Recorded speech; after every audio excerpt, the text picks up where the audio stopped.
Panibagong araw! Panibagong vlog!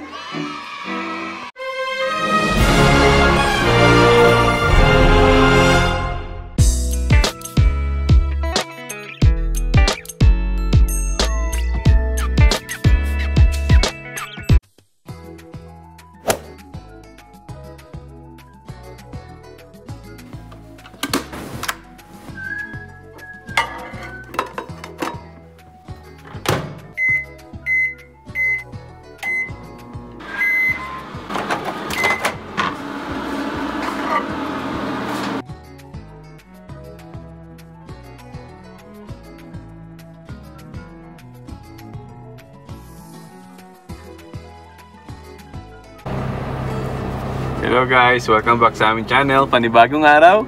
Panibagong vlog! Araw na to ay today nga pala dineclare na nung premier ng Nova Scotia sa Philippines para siyang mayor. Yung premier dito. In-announce na niya today na provincial state of emergency ang Nova Scotia dahil nga dun sa nangyayari ngayon sa buong mundo. Sana okay kayong lahat dyan. Kami okay naman kami.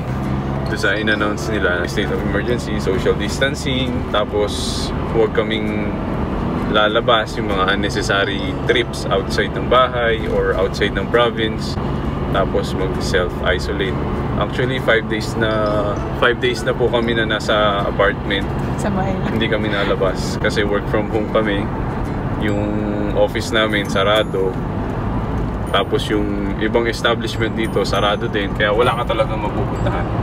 Ang open lang dito mga kabayan ay grocery store, drug stores at saka hospital. Yun, yung mga yun lang ang open. Yeah, usually itong lugar na to, maraming ng tao nag-e-exercise, naglalakad dito sa area na to.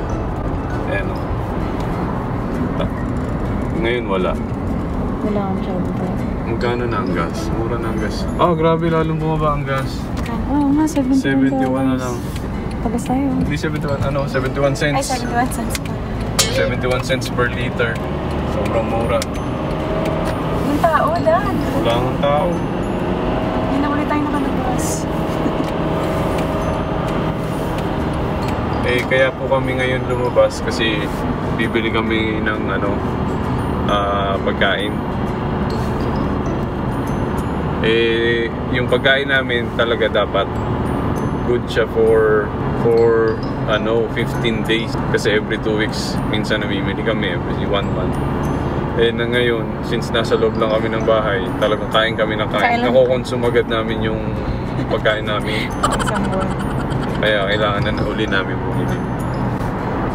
Walang tao. Wala. Dito sana kami magsuswimming. Yan. Ito sana guys yung pagsuswimmingan namin. Hindi naman kami natuloy nung 2 weeks ago, last month, nung February, hindi kami natuloy kasi may ginawa tayo, no? Nakalimutan ko. Dinalo natin. Ay, nga pala, dinalo pala namin yung mga kaibigan namin. Pinapasarap ng kwentuhan. Oo. Pero pakita ko yung labas. Walang tao. Ang tahimik. Hindi ba busy? Hindi parang Tama. competitive yung time. Parang ganyan. Rush hour, nagmamadali yung mga tao. Parang chillax na. Tama. Daw mga business, ano?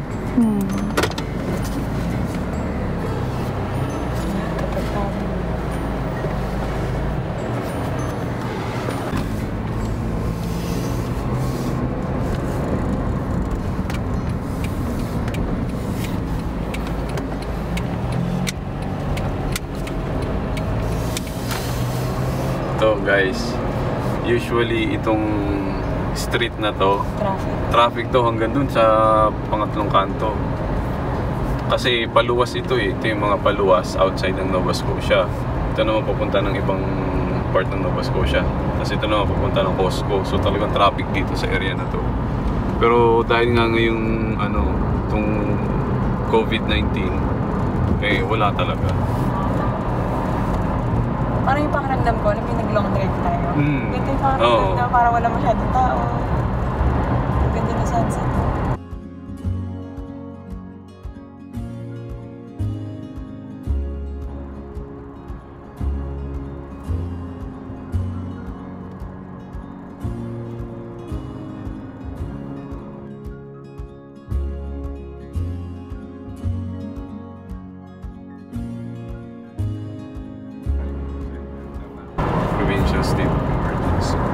Dito guys, dito po sa Nova Scotia. Ngayon, ngayong araw na to, siyam na po yung positive na may COVID dito sa Nova Scotia. Pero sa ibang province, hindi po ako sure. Kaya ingat po tayo.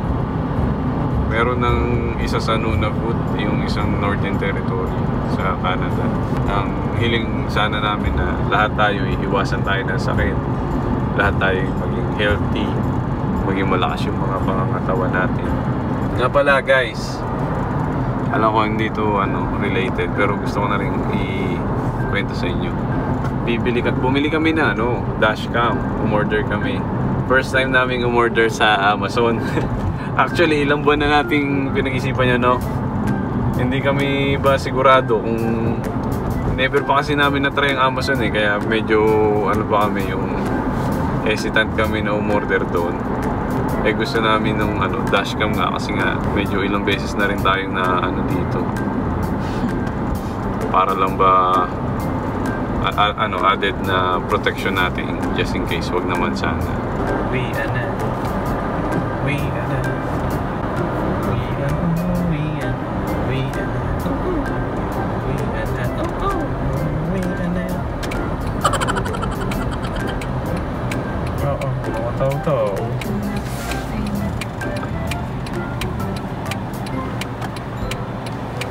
Ay, sorry na pa. Tupok sa iyo. Okay na, makikita nila yung mga mukha ko. Yung mga mukha mo. Yung blemishes na aking face.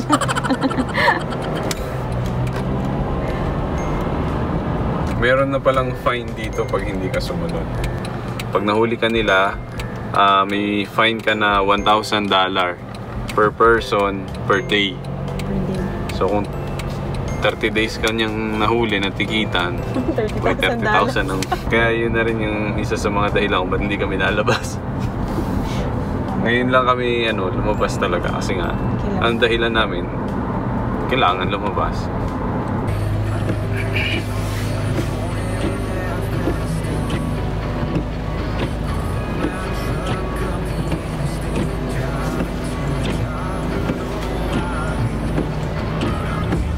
Ingat po kayo mga kabayan. Ayan nagkabanggaan sila. Parehong head-on collision. Ayan, pinaliliko. Hindi tayo pwedeng dumaretso. Head-on collision Grabe.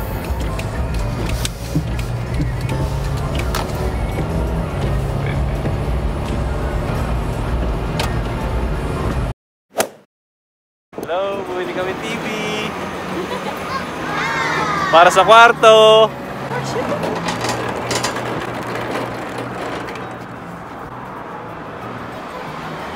Simple lang mga kababayan, hindi naman yung sobrang mahal. Guys, hello. Dito ako ngayon sa clinic. First time to. Lagi ako napunta dito sa clinic. Ngayon punta ako dito kasi may papa-blood test tayo. Tapos yung first time, itong clinic na to, grabe. Lagi itong puno. First time wala siya ngayon tao. First time to ako lang nandito. Grabe ayan, tinan nyo. Dito, yung mga upuan na yung puno na yan. Tapos may mga nakatayo pa, tapos may naghihintay pa sa labas. Yan, dahil sa COVID, yung mga tao hindi na talaga nalabas. Kala ko nga actually sarado to kasi walang tao. Doon na tayo sa loob ng isa sa mga kwarto. Yung kanina, yun yung waiting area. Tapos usually, pag maraming tao, isa-isa kayong tatawagin. Tapos sasabihin kung saang room ka maghihintay. Since ako lang yun nandun, pinadiretso na ako dito. Ayan, ito itsura Ito guys, ang itsura ng walk-in clinic sa Canada.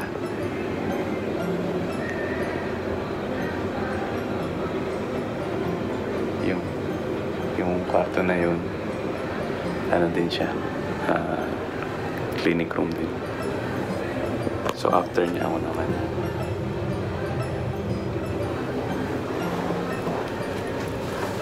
Papa-blood test tayo kasi gawa sa requirement sa trabaho. Dito, pagka yung magiging trabaho mo yung mga related sa healthcare, related sa healthcare yung trabaho, mandatory na kailangan kang pinapa-blood test ka, x-ray, kung kumpleto ka ng immunization, kung may tuberculosis ka or history ka ng tuberculosis, kahit ano na communicable disease, dapat i-clear ka muna ng doktor bago ka makapag-start mag-work doon. Dito sa Canada, kahit ilang beses ka magpunta sa clinic, kahit sa part ng Canada, basta meron kang health card, libre. Kahit every week ka magpunta or once a day, punta ka, pwede, libre siya. Kaya wala kang problemahin na gagastos ka, hindi tulad sa Philippines na nakakatakot pumunta kasi bayad agad, tapos reseta pa. Dito free. Kaya hindi ka na mag-aalala na kung may naramdaman ka kahit konti, punta ka agad sa doktor. Free kasi siya. Ayun ang maganda. Tuturuan tayo. Kuha tayo ng booster shot sa rubella. Okay naman lahat ng immunization. Yung rubella lang. Last year September, tinuruan na rin ako ng tetanus.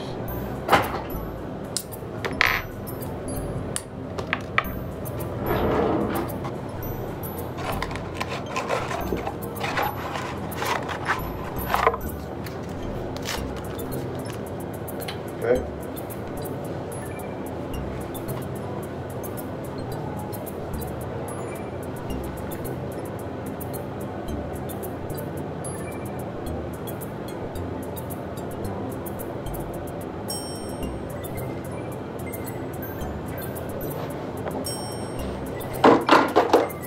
Good. You're all clear?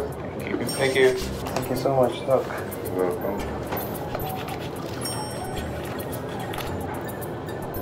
Hindi siya masakit. Kunti lang naman yung tinurok, para 1 cc lang. Tapos ito, alis na. Wala ka na babayaran. Thank you. Take care. Wala kang sanitizer.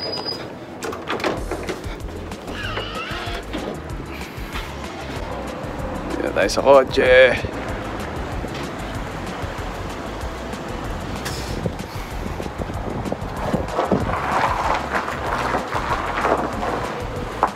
Ay, pupunta nga pala ako ng dito sa Shoppers. Bibili nga pala ako. Saglit lang guys ha.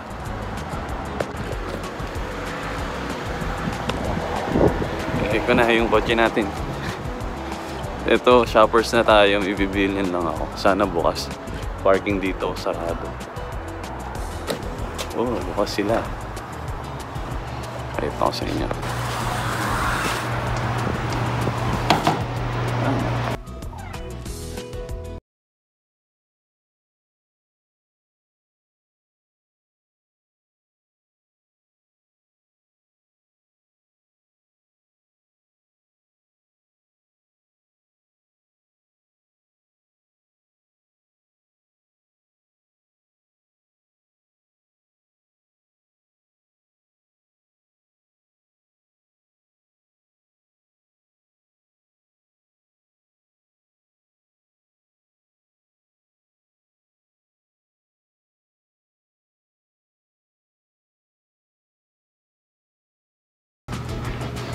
Yun.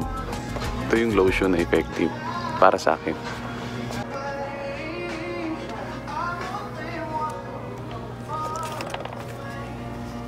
Ito usually yung binibili ko. Ito tatry natin. Kasi mas marami siya. Ay mas pareho lang presyo. Pharmacy, call 102 please. Pharmacy, 102. Papain na tayo. Yan, nakabili na tayo ng lotion. Grabe oh. Dati guys, punong-puno yan. Yung parking na yan oh. Walang katao-tao. Dito tayo nagpa-clinic. Tapos, dito tayo bumili lotion. Walang tao sa McDonald's. Kaya yung mga tindahan, hindi ko alam kung bukas o sarado. Pero ang alam ko, lahat ng drive-thru na tindahan, open. Pero yung dine-in, sarado yung mga dine-in. Alis na tayo. Susunod natin pupuntahan sa Starbucks. Magpapagiling tayo ng kape. Naubos yung kape natin.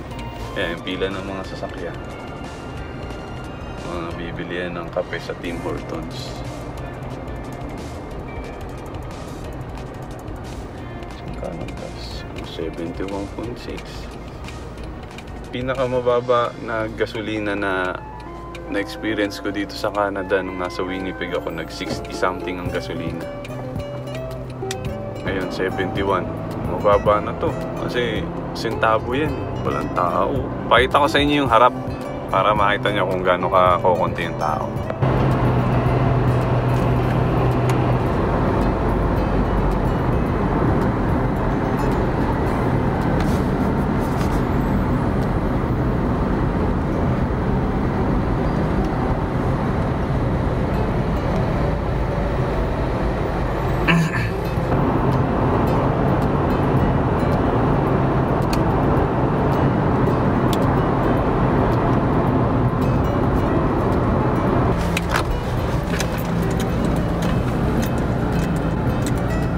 Dito ang galing ano. Pati dito meron drive. Ewan ko kung meron na sa Philippines, pero dito may drive-thru ang ano, bangko. Kung gusto mo mag-withdraw, ayan o. May drive-thru ang bangko. How are you today? I'm good, how are you? Good, thanks. What can I get started for you? Is it okay if I can get my coffee grinded? Do you have it with you? I have it with me. I'm not actually allowed to take it because of everything going on right now. Okay, that's okay. Sorry about that. That's okay. Thank you. No problem. Hindi pwede. Ang wala tayong kape, bawal daw. Siyempre, kailangan nating irespeto yung kasi nga naman, mag-grind yung coffee natin, eh, delikado ba? Para sa kanila. Kasi kawawa nga din naman sila.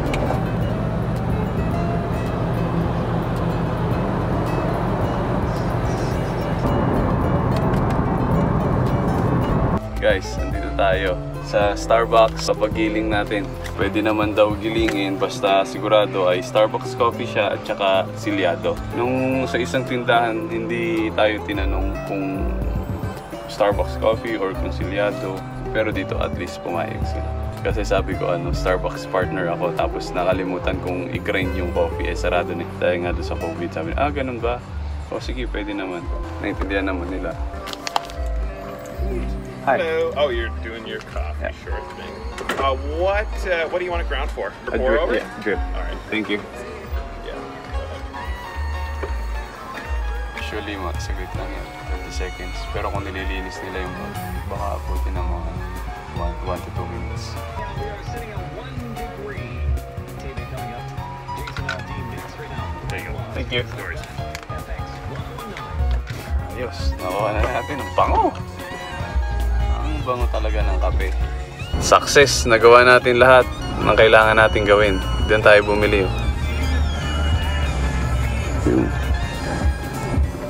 Diyan tayo galing. Buti nagawa natin lahat yung agenda natin today. Tama-tama pag-uwi, lunch break na. Kain na tayo. Kung maaalala nyo, pagka naglalakad kami, dito yun. Area na to. Dito kami lagi naglalakad. Yan. Kita nyo yun. Yung may mga bata. Ayun, bata. At saka yung nanay. Nandun yun. Lagi kami nandun.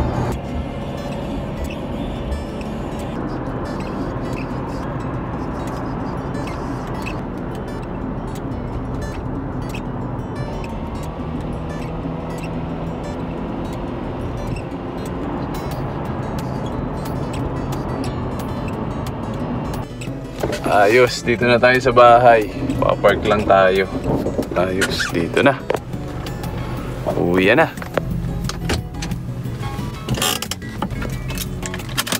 Maraming salamat po sa inyong pagsubaybay sa aming vlog. Sana po nag-enjoy kayo sa vlog na to. Hihintayin namin kayo sa susunod na vlog. Bye!